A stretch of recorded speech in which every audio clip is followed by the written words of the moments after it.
નાની અમથી વાત આખી જિંદગી કુટુંબ ભાઈઓ હગા વાલા કર્યું હોય અને ભાઈ મરી જાય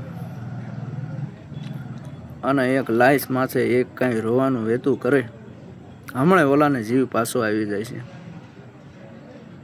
જીવતા હોય ત્યારે તો હાસું ખોટું ફની ન કર્યું હોય, કદી પૂછ્યું ન હોય ભાઈ કેમ છે. અને મર્યા પછી તો એવી રાડ્યું નાખશે કેમ બેભાન કરી દેવાના હોય. અરે એ તો બેભાન થાય તો ઠીક, પણ ઘર ધણીને જે બીજા ઘરના હોય ને એ બેભાન થઈ જાય. હવે જીવતા હોય તેથી તો ભાઈ તમે હરખી કદર ન કરી હોય, અને મરી જાય ત્યારે તમે રાડ્યું નાખીને રહો, શું મતલબનું? ટૂંકમાં તો દુનિયાને દેખાડવાનું કે ભાઈ જો અમે આ મરી ગયા ને તેથી એટલું રોયા, પણ શું કામનું? જીવતા હોય તેથી સાચું ખોટું પૂછ્યું ન હોય, કેમ છો કેમ નહીં, શું હાલે છે, 5 પૈસાનો ટેકોય ન દીધો હોય,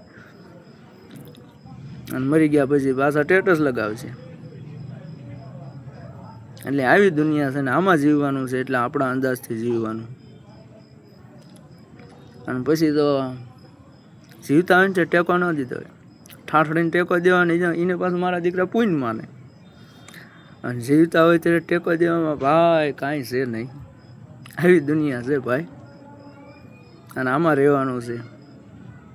એટલે આપણે આપણી રીતે રહેવાનું. આ બધા ખોટી ના છે.